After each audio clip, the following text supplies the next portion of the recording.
Hey guys, Camaro Theologian here.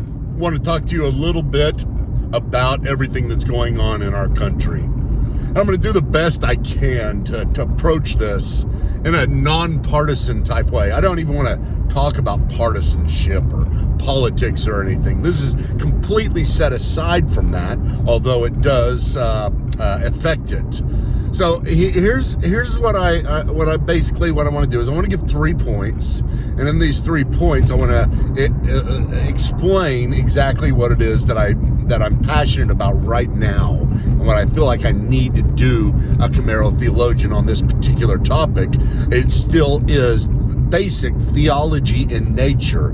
It is basic loving the Lord with your mind in nature. And so hang with me here.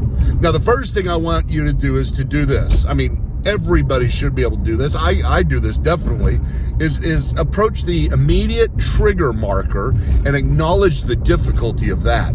Now, that has to do with the death of Floyd on TV. I mean, who can watch somebody dying live? I mean, that's so difficult, and all of us have seen this and been horrified by it.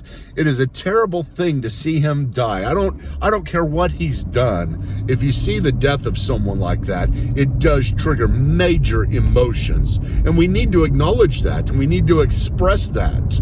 It is difficult. Okay, so we start there. And then that's point number 1. And point number 2 is this. And this is so important. And this doesn't have to do with just this current issue. It has to do with everything. After you acknowledge the trigger marker and be expressive about it and understanding about it, you have to back up and look at the message that is going on, what is being proclaimed, what is being asked of people in our country today. Because we are in a dangerous, we are in a difficult situation, and we have to approach this somehow as individuals. We can't ignore it and see where everything lands. It is just too important. Now, point number 2 is this. You have to approach this in a neutral way. In other words, whenever you are looking at the data, whenever you're looking at the understanding, you have to let go of preconceptions. That's probably a better way to put it. Let go of preconceptions. You have to let go of your preconceptions because they don't help you at all. I mean, if you're going at it and you're saying, I'm just going to study things, I'm just going to watch things, I'm just going to see things that fuel what I already believe, you're not learning. That's not learning. That's the very definition of learning has to do with the changing of a person according to the truth. And that's very, very hard to do. That's hard for all of us to do. But in this, we have got to look not at the micro narrative, as important as that is. That's the things that are going on with individuals, the micro narrative, how individuals feel about it that you talk to, what their experiences are. That's the micro narrative. The micro narrative that triggered this, what was the man dying on film.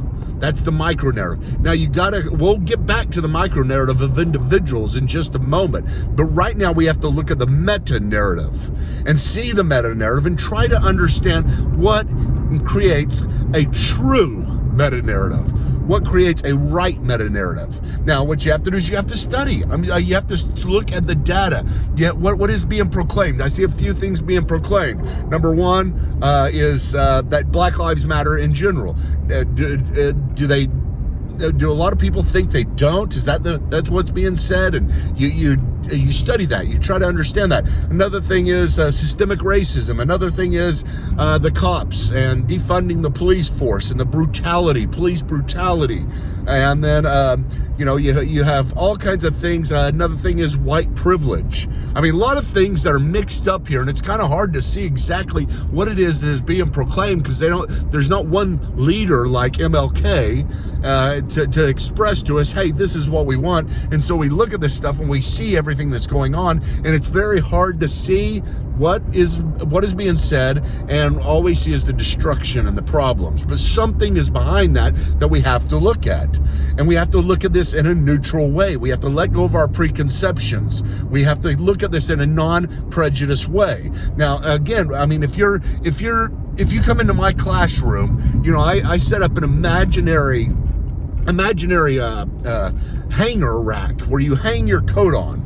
And that imaginary rack gets the coat of your beliefs, your current convictions, your current preconceptions. Set that aside. Hang up the coat. You can get it on your way out and adjust it according to what you learn. And this is what we have to do. We have to let go, put away our coat of preconceptions, what we already believe, and study this truly. What is the data? What does the data say across the board, across the country? The big picture data that the little meta narrative gets put into, but what is the big message? And is it correct? Is it right? Now, whatever side you're on, you've got to change. If you are one who is on one side who says, well, this doesn't happen at all, and I don't see it, and I'm not racist, whatever else, all kinds of things, enter into the study. Try to figure out why people are doing this. Are people racist? Do we have any data to find the cops and whether the cops, kill more blacks than whites, or encounter more blacks than whites, or there's reason for blacks to be more scared of whites? That's what you have to approach it with and say, what does the data say? Because I'm interested in truth above all else.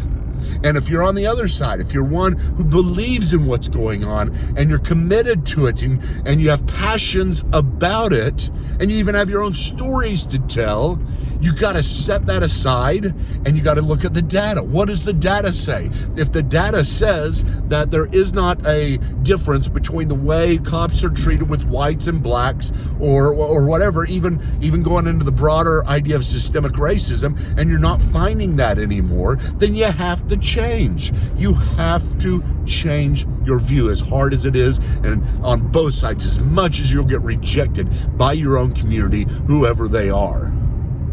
You have to change. You have to change. You really, really have to change. Be willing to. That's what learning is about, a willingness to change. Now, number 3 is very important as well. There is the micro narrative that's going on. You're going to encounter people that have their stories, and you approach them gently. That's what should be put there. Approach them gently. Approaching people gently, kindly, graciously, in an understanding way, in a way in which you are truly listening to their story and seeing that they have a subjective reality within them. Whether or not it fits in with a big objective reality, the big narrative, doesn't matter at this point. At this point, you approach people in their own situation and you deal with it there in a kind, understanding way, because people do have their emotions that are tied to these things. And you can't just throw at them and say, well, listen, you shouldn't be feeling this way because point number 2 says this, or the meta narrative says this, or you're just wrong, so I don't care what you're thinking, you're just wrong. That won't open doors on either side. Anger doesn't open doors. A gentle word turns away wrath. Rash words, rash actions, rash things that we do are like sword thrusts. But the word of the wise brings healing. Okay, we got to get this. Our words matter. The way we talk matter. The way we approach it matters. So approach this in such a way where you are being gentle with people. This is so important. I want so bad for us to learn, to study, to change accordingly. Whichever way it is, change. We've got to change. Because this stuff that's going on right now is not bringing about change. Nobody's looking at it this way. Everybody's jumping in to the emotions of one side or another. Everybody's following their own preconceptions, what they've already believed. And that doesn't cause change.